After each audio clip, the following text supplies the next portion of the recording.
Why does it feel heavy to be born as yourself? Not dramatic, not tragic, just heavy. Why does honesty come with consequences before it even comes with language? This is not a video about blaming yourself, and it is not a video about attacking the world. This is a video about naming a quiet pain that many people carry without ever being allowed to explain it. If you are lesbian, or if you have ever felt that your truth arrived before safety did, stay. This space is calm. This space is honest. This space does not ask you to apologize. Most people grow into who they are with examples everywhere. They see reflections of themselves in stories, in families, in futures. But many lesbians grow up without a map. There is no ceremony for realization, no clear moment of clarity, just a growing sense of mismatch. You notice it slowly. The conversations that don't land, the excitement you're expected to feel but don't, the way admiration moves differently inside you. At first, you think it's nothing. Then you think it's temporary. Then you think it's something to correct. Not because it is wrong, but because nothing around you tells you it could be right. Realizing you are lesbian is not always a moment of joy.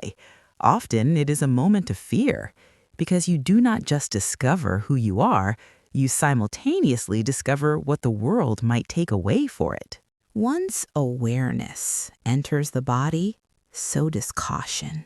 You begin watching yourself. Your tone, your gestures, your preferences, your reactions. Not consciously at first, instinctively. You learn that some truths require editing, some feelings need disguises, some silences are safer than honesty. This is not deceit, it is adaptation. Children adapt to survive. So do teenagers, so do adults who were never given permission to exist freely. The world often calls this confusion, but it is intelligence. You are learning the rules of a space that was not designed with you in mind. That learning comes at a cost, because when you monitor yourself long enough, you forget what unmonitored existence feels like. Family is often described as unconditional, but many lesbians grow up learning that love has terms and conditions. They are rarely spoken aloud. They live in expectations. Who you will marry, what kind of life you will lead, which version of yourself will be celebrated. You are loved, but only as long as you do not disrupt the picture. So you learn to split yourself.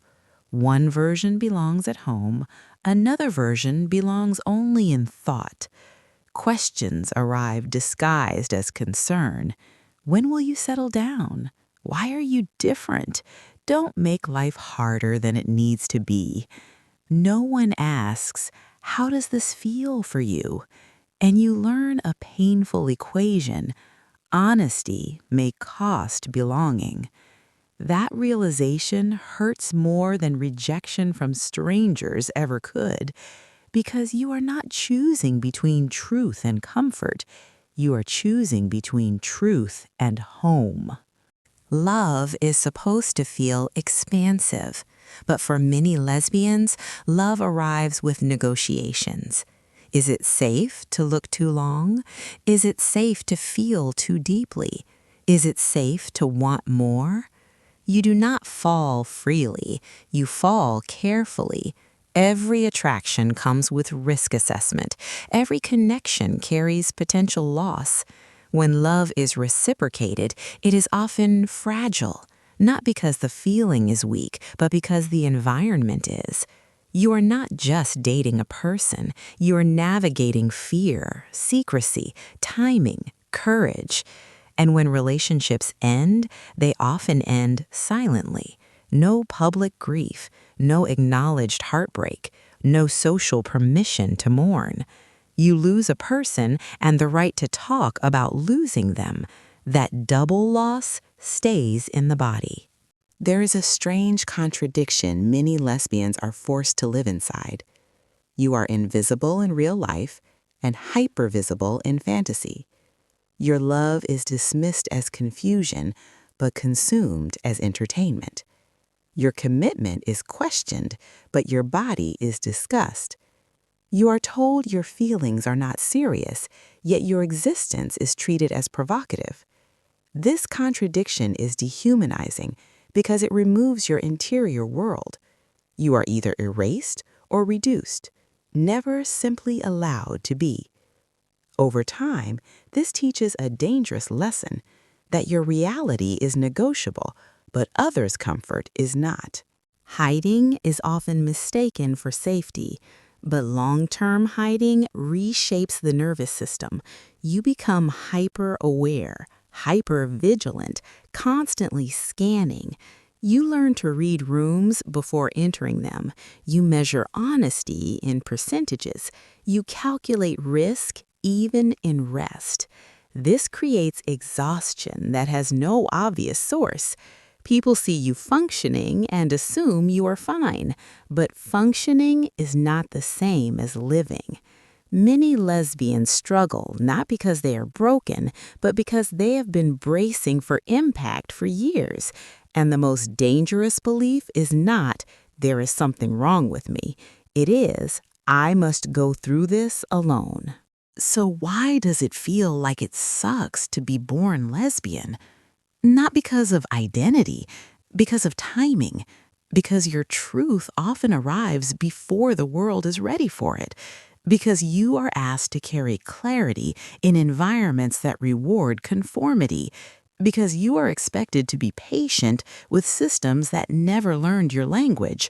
The pain is not proof of error. It is proof of friction. Friction between honesty and fear, between existence and expectation.